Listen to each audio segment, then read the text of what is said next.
message to our Timorese friends would be to embrace ASEAN full-heartedly, to now look at ways and means of using ASEAN membership to address certain issues in Timor-Leste. One of it is productivity.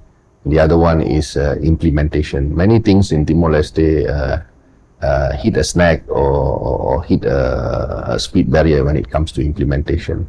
I think ASEAN in itself, naturally, if you embrace ASEAN, you will understand that the emphasis that is placed on implementation of decisions, follow up, follow through. So I would think you have come this far. There's much, the road to be traveled is much longer. The place is now Timor-Leste, and the time is 2025 for Timor-Leste to fully press that, step on the accelerator and towards the greater nation building